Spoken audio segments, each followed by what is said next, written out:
Welcome to the Stories Told podcast. This is episode 59, Dark Side of the Marvel. This is the Stories Told podcast. Two authors talking about stories in movies, TV, and of course, books. I'm Michael Grayford. I write action-adventure stories in fantasy and sci-fi worlds, sometimes for younger readers and sometimes for adults. And I try to always inject at least a little bit of humor. And I am author E.W. Barnes, and I write action-adventure, time travel novels, and space opera science fiction. Thousands of years, thousands of worlds. But be forewarned, beyond here, there will be spoilers. Are you ready for the adventure? Let's begin. Welcome back to the Stories Told podcast. I'm author E.W. Barnes, and with me is author Michael Grayford. And today we're talking about the story told in the series Moon Knight. How are you doing today, Mike? I'm doing great today. How are you? I'm well, thank you.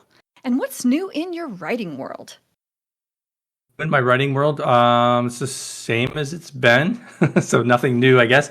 I'm just making slow progress on the alpha draft of the second book in the Tales of Zara series. And, tweaking ads, doing some Vela promotion, stuff like that. But writing-wise, just editing. How about you? What's new in your writing world? Same. Audio chapter editing. About halfway through this final book that I am going to convert to this digital narration audio format. And 3,000 words left in my work in progress, though I think there's probably 3 chapters left. So there's probably going to be more than the target number I set for myself. So that's always a good thing. And that gives you more flexibility for editing and like, oh, that was really wordy, and eliminating entire sentences, that kind of thing. Yeah. And as a reminder to our listeners, you can read The Adventures of the Empyrean Guard as it's being written on Patreon. And you can read The Tales of Zara, which is Mike's series. He's working on book 2 in that series right now. And that's available on Amazon in both the episodic format on Kindle Vella and as ebook and paperback. And those links are in the show notes. So what interesting stories have you come across lately in books, movies, or television? Let's see. I've been watching this Apple TV Plus show called Constellation. I don't know if you've heard of that. It's a sci-fi show where this woman goes up to the International Space Station and she hears voices. Yeah, sort of. Yeah, Okay. She goes up there and then there's an accident on the space station and they have to flee, but she gets stuck because they can only take a certain number in the capsule. So she has to stay behind and try to fix things enough to be able to escape herself. And then stuff starts going weird, of course, when she's up there, and it becomes a whole she's hearing things. Things aren't the same when she comes back to Earth. Like stuff doesn't seem like it did before. So it's pretty cool. It's a pretty interesting show. We've seen other things like this. It's not completely original, but it's kind of cool the way they did it.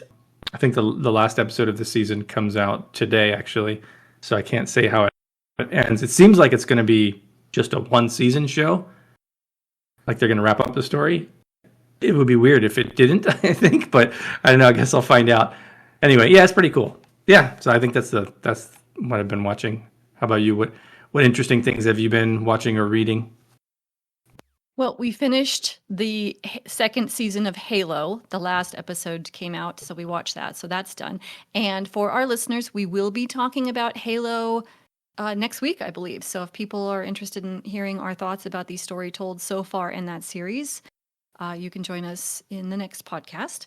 And we also started watching a series that you actually recommended. It's on Apple TV, and it's Foundation, based on the Isaac Asimov stories, or loosely based. Like you, I have not read the Foundation books by Asimov, but this series is really well done, as you had said it was. So that's been very enjoyable. Yeah, I'm glad you're enjoying it. I actually have read the Foundation books. It was decades ago at this point. Oh, apologies. I I thought you hadn't. My apologies. no, it's fine.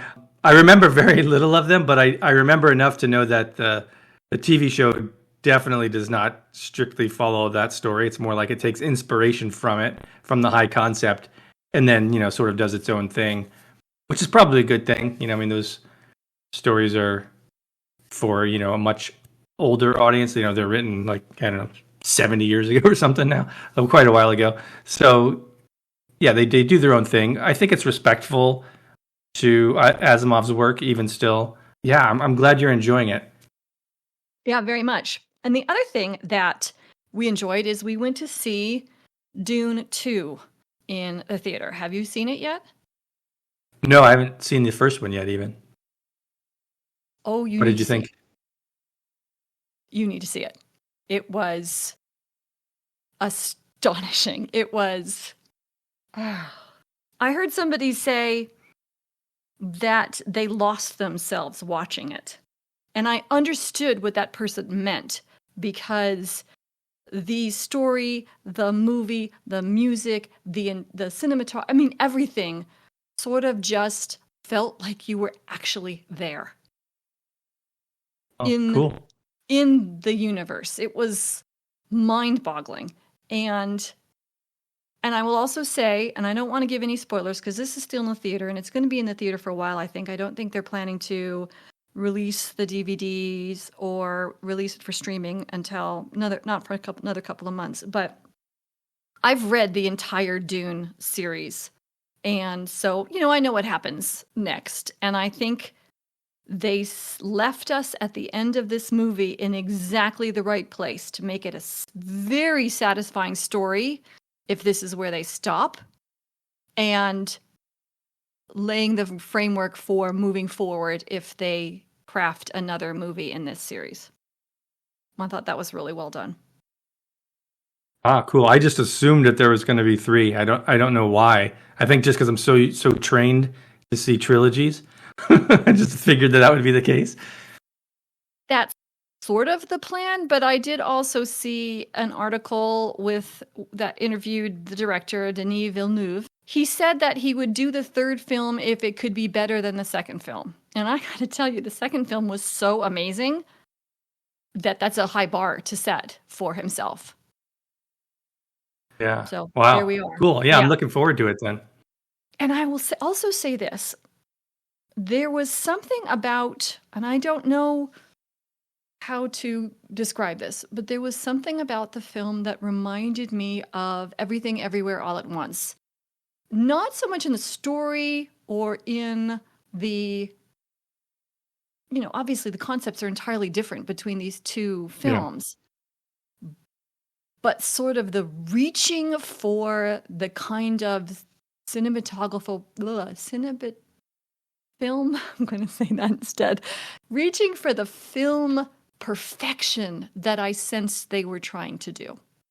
Really elevating the quality of the filmmaking, the quality of the directing, the quality of the editing. Yeah, his work is generally pretty impressive. I haven't seen all of it, but The Arrival was very impressive. The second Blade Runner was very impressive. So that doesn't surprise me. I'm glad that he has the wherewithal and the budget to be able to make these epic scale movies. Yeah. So find Dune 1, see if you can watch it, and then go see it in the theater, the second one in the theater. And I'm hoping that's a good idea. Someday the theaters will re-release in the theater both of these movies together, for a full marathon day. I'll pay money to do that. I will pay good money to go to a theater and spend 4 or 5 hours watching these movies on the big screen because it was so impressive. Yeah, I kind of wish they would do that more, when they have the conclusion of a story, especially if it's just 3 movies, have them like they did that with Back to the Future, at least where I was. They had back to back to back where it's you could watch the first one, the second one, and then see the third one when it came out. And who knows, maybe there's contractual things that we don't know about, but That's a dream. Yeah. Be fun. Oh, cool. I'm looking forward to that. Yeah. Are you ready to talk about Moon Knight? Yeah, let's go for it.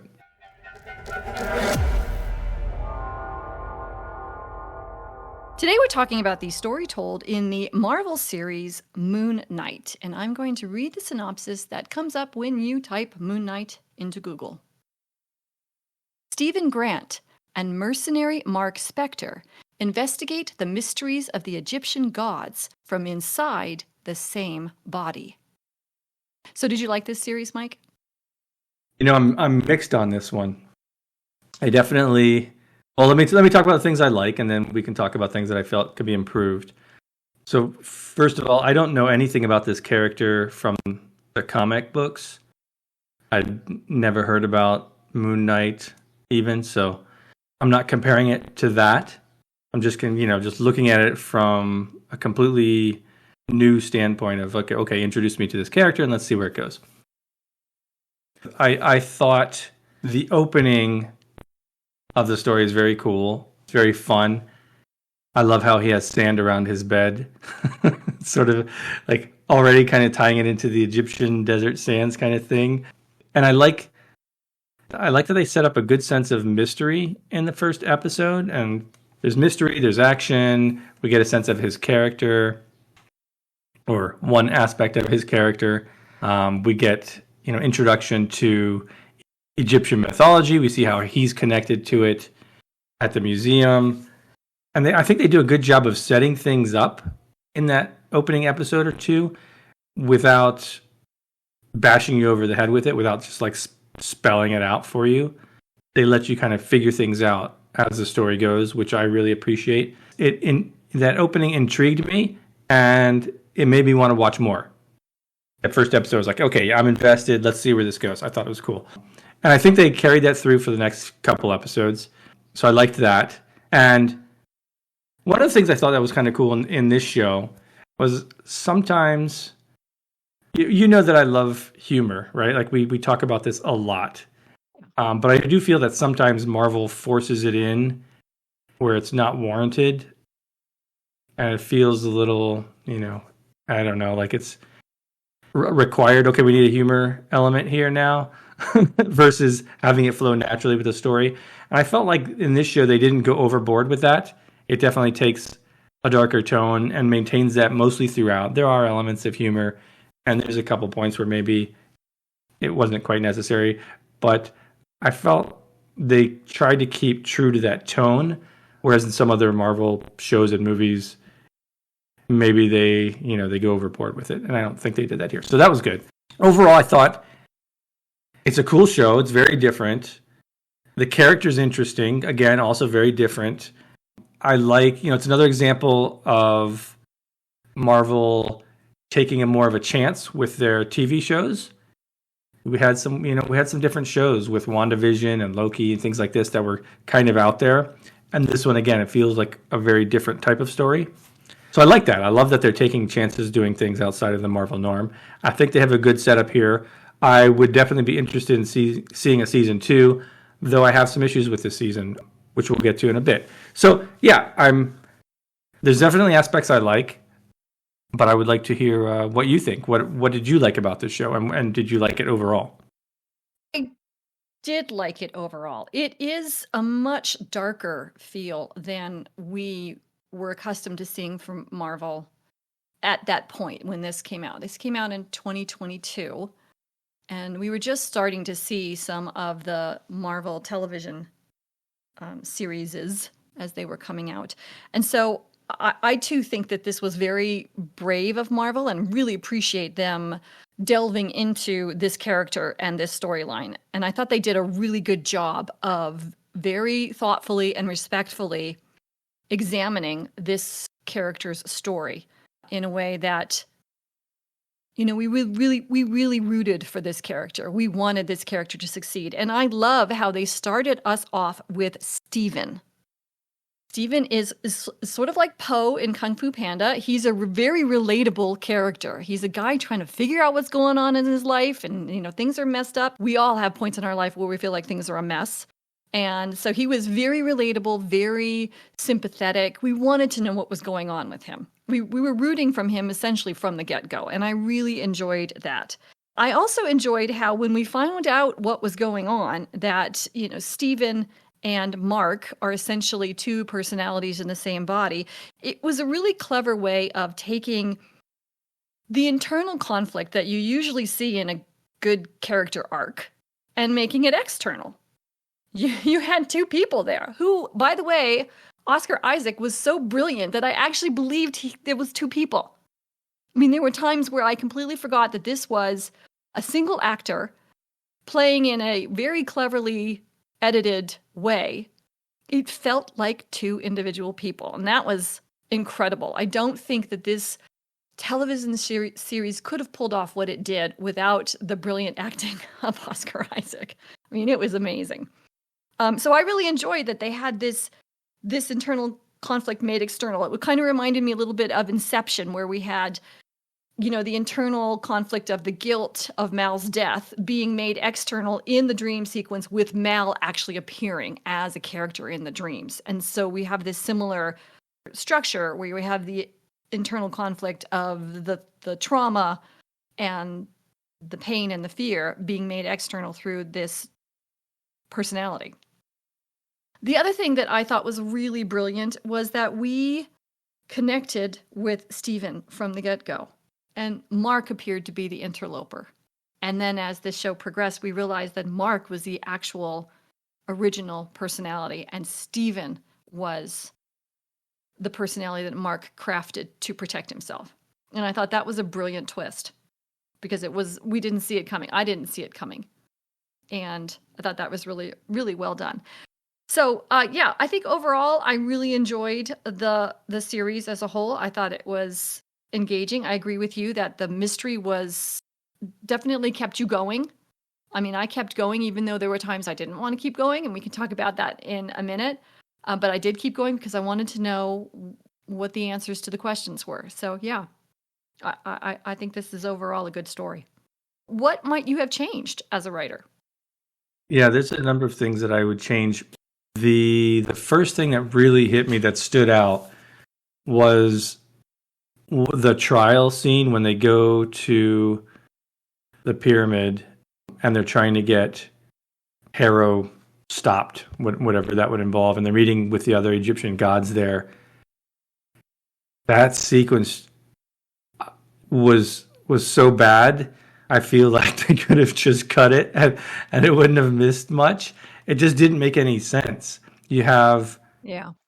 I mean, before they went in there, Khonshu says, we really need to present an irrefutable case or something like that. And then they didn't do anything. They just said, oh, we think this guy's bad. I don't know. It seems odd and superfluous. They could have had that scene and had him present a case and say, look, here's what this guy's doing. Look at his arm. He has this moving tattoo of the bounce on his arm. Obviously, he's connected with Amit, and he wants to revive her. They could have presented some case, any case, and have the gods, say, okay, this doesn't rise to the level where we're going to deal with it or something like that. As it was just kind of silly, I thought. It was frustrating, maybe is a better way to say it. I was like, I wanted them to present something, and they just didn't do anything. So I would have tweaked that in one way or another. I would have said, okay, is this really necessary to the story? And if so, let's make it a little bit more believable. Let's have more of a trial. Let's have the gods listen to both sides. Yeah, anyway, that was one thing. And then I feel like for me anyway, there was a huge pacing shift when he's dead, essentially, and he's in the Duat, or at least the entrance to it, whatever, where he's in the asylum. And we just get a bunch of long flashback sequences, or a series of sequences, where we kind of learn the backstory. And it kind of paused the outer story that was going on for a while. I probably would have tried to find a way to mix that into the story a little bit more throughout rather than just have, okay, external stories on hold, and now we're just going to give you the backstory of why this character is the way that they are. I didn't think it was necessarily poorly done. I liked those sequences. It just seemed like such a shift in pace, I guess, mostly from what we had before. So I would have tried to mix that a little bit more. There was one thing I didn't really understand, which I'm not sure how I don't know a good way to fix this, but like you said, the Mark Spector was the original, or he is the original character, and Stephen Grant was a creation of him. But in the flashback sequence, when he's talking about it, he says he created the Stephen Grant character, and the way he said it was like, "Oh, we created you two so that you could avoid harm," but the Stephen Grant character was the one who actually got harmed, so it didn't make sense. He was the one who got beat, so he was actually saving himself, Mark Spector, from it. So it seems like Stephen would have been like the angry, violent one, and not Mark. Unless I really missed something there. It seemed like they had that backwards. Again, I don't know if this is in the comic book story and they're just following that or what. But that didn't feel right to me. So I would have tweaked that.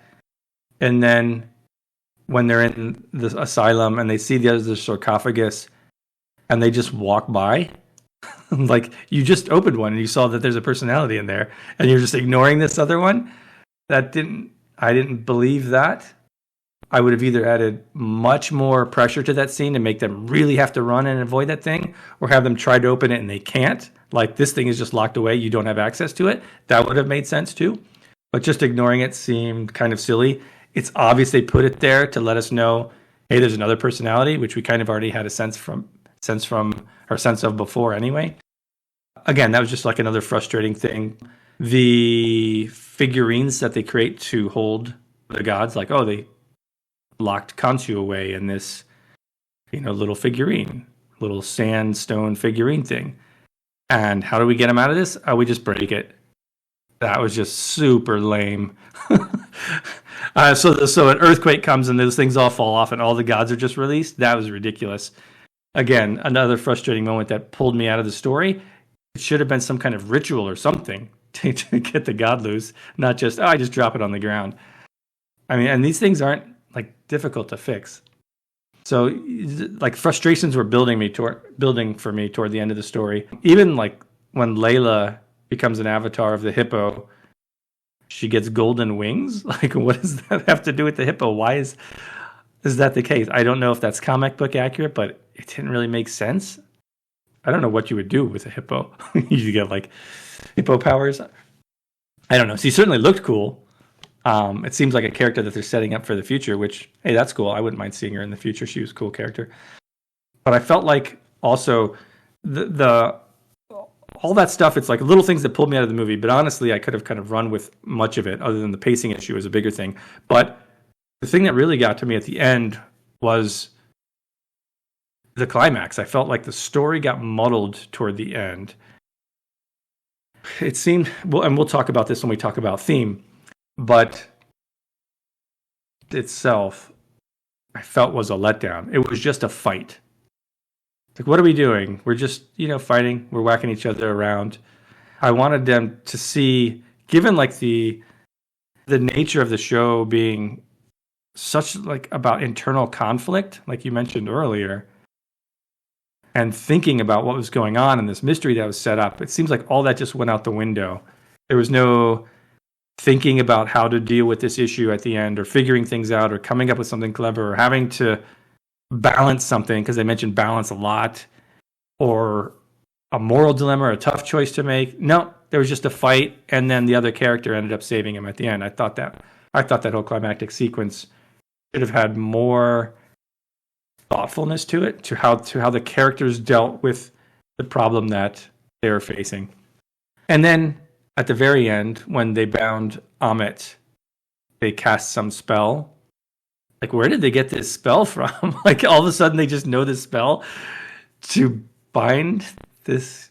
I don't know. Again, maybe I missed something there, but I felt like they should have taken that and used it, something like that, to release Khonshu, right? Like you showed us in your story, you have like a spell that these characters have to do, some kind of magical thing to deal with a god. They should have used something like that to release Khonshu when he was in the figurine. Anyway, kind of calling back to that. And then the very, very ending, when they were back in the chamber with the psychologist, Harrow as a psychologist, I didn't understand that at all. It's like, why were they there? Well, like they weren't dead. I guess it was supposed to be a dream, but then how did they just wake back up in the apartment? It seemed like when they were in the apartment, they didn't know how they had gotten there. I don't know. The whole thing just kind of fell apart for me at the end. It became sort of muddled, and I was getting increasingly frustrated and confused. So I would have tightened that up, put some kind of bridge from the final combat we saw to them getting back, settling into their new life, thinking, oh, everything's okay now. But then maybe they have this dream that, okay, something's still wrong. That's all I could come up with. Anyway, that's a lot of rambling and a lot of thoughts and issues. I'm curious to hear what you think, and I know I said a bunch, but if you can remember anything that I said, what your thoughts are on those things that I brought up. I had some similar notes and some similar thoughts. I agree. The trial needed much more meat. It was ridiculous. Yeah, everything you said, I agree with 100%. They were supposed to go in and prove that Harrow was working with Amit, and they did nothing. And it was Khonshu who was doing the work. He was so articulate about what needed to be said, and then he did nothing. And he essentially was defeated by, it wasn't even Amit who was speaking, it was Harrow who was speaking. So this human being defeated this god who was supposed to be, somehow more powerful. It didn't make sense. I agree. I had the exact same thought about the coffin in the asylum that they just ignored. I mean, was it Mark who pulled Stephen? Yeah, it was Mark who pulled Stephen out of the one coffin. And he was desperate to save who was ever inside, because Mark is, by definition, a good person who has had bad things happen to him. So why would that good impulse suddenly disappear when there's another coffin with somebody thrashing around inside of it, clearly trapped? Yeah. I agree. It made no sense. As far as like the spell at the end, I got the impression that it was Tararet who gave that spell to Layla because she was her avatar. So that was kind of where I thought that came from, but I don't remember that being said specifically, so you could be right. It could have just come out of nowhere. But my biggest agreement with you is in the pacing. And I actually thought that the first episode took too long to resolve the mystery of what was going on with Stephen. It was actually kind of torturous for me, trying to figure out what was going on, and in a way for Stephen. I think it took too long, putting him through too much to figure out what was going on in his life. And then similarly, I agree with you. I think the climax was actually too short, because we needed to have exactly what you were talking about. The sense of this story from the beginning to the end was these two personalities figuring out how to coexist and work with each other, that they both had value and that they needed to function together. And then it would have been nice to see in the climax examples of that working together, not just kicking ass. Mark's skill set was kicking ass. Stephen's skill set was understanding and analyzing Egyptian culture and legends. Would have been really cool to see both of those things coming together in the climax. So, yeah. I didn't worry too much about Layla because, Tararet said she had figured out a really great costume for her, so I figured it was something within the realm of Tararet. I put a great deal of faith in Tararet because she was so cute. So, and then for me, the very, very end with this introduction of the Jake Lockley character felt like it took away from everything that had come before. We had this story of these two personalities figuring out how to function together, and then just through everything, it just took away from the work that our characters had done together before. And that was completely blown away, quite literally, by this Jake Lockley character. They had opted not to kill. And then he did. And I really didn't like that. Yeah, thank you for bringing up the different skill set of the two aspects of this character, right? The Mark skill set of being the Moon Knight, and the Steven skill set of who knew the history and the stories and all that about Egyptian mythology. That is exactly what I was trying to get at. Like, there's no reason they couldn't have had them both use that skill set, right? They had to figure some way out. How do we defeat Ahmed? Right. Well, you got the guy who knows Egyptian mythology, so they have to work together. While Mark is fighting, Steven is trying to figure it out. That would have been perfect. Yeah. Yeah, I was going right where you were going. I think that takes us into the theme. I think, like, okay, so I always look at the theme as sort of what's the point of this, right? What's underlying the external events? What is the movie about?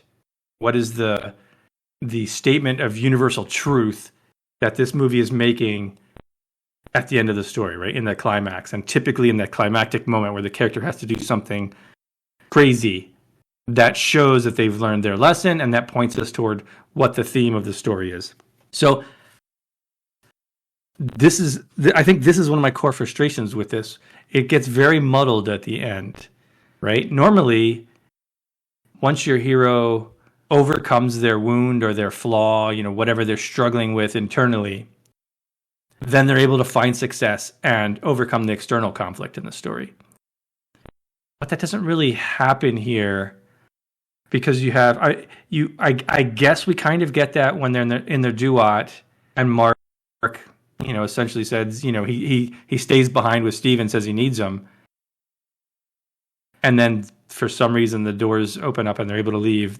That was another thing I don't really understand. Like, why did that happen? I don't know. Maybe that was the moment, but then you have a whole climactic sequence where none of that comes to light. It's just a fight. That's it.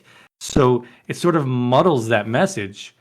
It seemed like they were setting up the theme to be one of forgiving yourself, right? Something like that. Or one of accepting all parts of yourself in order to succeed. Something like this. But then they completely undercut that by having him fail in the climactic moment, and it requires another aspect of himself that they don't even know about to save them. They just completely slice the theme away right there. And then, like you said, at the end, he's just, he kills the guy that they had saved. This whole concept of balance that they were setting up just sort of went out the window in the most important pivotal climactic moment. It amounted to nothing. They failed. Like, I don't understand why they chose that, but it completely muddled the theme. I'm not sure what the theme is. I thought I was onto the right track, and then it completely threw it off. Anyway, what do you think the theme is? And did you have the same feeling I did? I had the same feeling that you did. That the theme was accepting yourself in all aspects of yourself. I thought you put that beautifully. That's what I derived from this, and that's what I think that the intention was. And I think this is where I think there are other pressures on storytelling that interfere with how the story ultimately emerges. I think the climactic battle thing is an expectation in a Marvel story. And so they have to do that. And I think maybe because, again, I felt like this climax was too short, perhaps they just ran out of time. They spent so much time at the beginning of this series that they no longer had the time to finish the story at the end of the series in the way they needed to, so that the climax was essentially just tacked on. And I think the Jake Lockley thing, which I think is also from the comics, so I think there's that element as well, that these are all probably elements from the comics that they want to honor the comics for the fans of the comics, and so they're bringing that in, which I think is fine. But I think that bringing in that Jake Lockley character at the very end is also to set up the scenario for a second series. And the problem, excuse me, a second season. And the problem is that we don't have a second season. So now we have this one season that ends weirdly for us, anticipating for a season 2 that just has not come yet. So I think that may be part of the problem. Yeah, I don't. Yeah, I would like to see a second season. I don't know if they're going to do one, or what's going on behind the scenes there. I enjoyed it enough. It's an interesting enough world that I wouldn't mind seeing another season of it. I thought, like I said, I think there's definitely cool aspects to it. I think the character's kind of cool. I'd like to see where they go with it. But yeah, I don't know. I don't know if there's going to be a season 2. Yeah. I don't know. I don't know either. What do you take away from Moon Knight as a writer? For me, unfortunately, I in this one, I'm learning from what I feel are missteps in this story. I think there's a couple things that I take away. One is about pacing. I agree with you. I loved the first episode. I thought it was really cool the way they set it up. But you're right. It definitely goes for too much. It's stretched out a little bit too much, and I feel like the pacing is a bit off throughout this season. So I'd want to pace. For me, I'd want to pace more backstory throughout the main story rather than having it come all like at a chunk, sort of like it did here. So that's one thing. And then the other is remember the theme. I think I mentioned this in Inception in a good way because they had like the theme sprinkled throughout the story, kind of built up to that climactic moment at the end. And I feel like here they sprinkled elements of that throughout the story and then just completely dropped it at the end. So like when it's most important, right? At that final moment, that tells you what the story's about. So those are the two things that I take as try to keep pacing consistent and continue, make sure your theme is not only set up, but carried through effectively at the end. How about you? What is your takeaway? Those are both really good. And I would add to that this reminded me to some degree of our discussion of Kung Fu Panda last week, where right from the beginning, we knew what Poe's internal and external conflicts were going to be. And this did the same thing. And I do appreciate that once we knew what was going on, there was no hide the ball. It was the internal conflict of what's going on, why does he sleepwalk, and the external conflict of this Harrow guy and the havoc he was wreaking on Earth. So I think once we got to that point, we had a clear understanding. I really appreciated that. I would have just done that sooner in the story. So for me, my takeaway is, again, from Kung Fu Panda, it's really cool not to hide the ball, and you can go ahead and reveal your story even sooner, and you'll still have your audience in place, because the question is, how are you going to solve the problem, not what is the problem to be solved. Yeah, that's a good note. I will say this has nothing to do with what you just said. It's just something I thought of. I really liked the effect, like the sort of staccato cutting effect where he switches. Yeah. He sort of loses who he is and then he wakes up again somewhere else or in some other situation. I like how they did that. I saw online some people complaining like, oh, we don't get to see the fights, whatever. It's like, that didn't bother me at all. Me neither. I thought it was a really cool effect. And then it's just like, oh, what happened while he was gone, right? What situation is he in now? I like the way they set that up. And also, I don't need to see all that violence. I mean, there's enough there in this show. I don't need to see like every little thing that he does when he's that character. So I thought that effect was kind of fun. I agree. I like that too. I thought that was well done. Thank you for joining us as we talked about the story told in the series Moon Knight. A big thank you to our Patreon supporters and all our subscribers. We're so grateful for your support and your encouragement. The Stories Told podcast is available on multiple podcast platforms, and we thank you for liking and subscribing or following, depending on where you're listening. It may not be a big deal to you, but it means a lot to us. If you'd like to suggest a book, movie, or TV series for us to discuss, please comment on the YouTube channel, link for which will be in the show notes. You can find Michael Grayford at michaelgrayford.com and E.W. Barnes at 1000years.com, and those links are also in the show notes. Join us next time as we talk about the story told in the series Halo. Thanks so much, Mike. This was a lot of fun. Yeah, this was fun. Thank you. And we'll see you next time on the Stories Told podcast.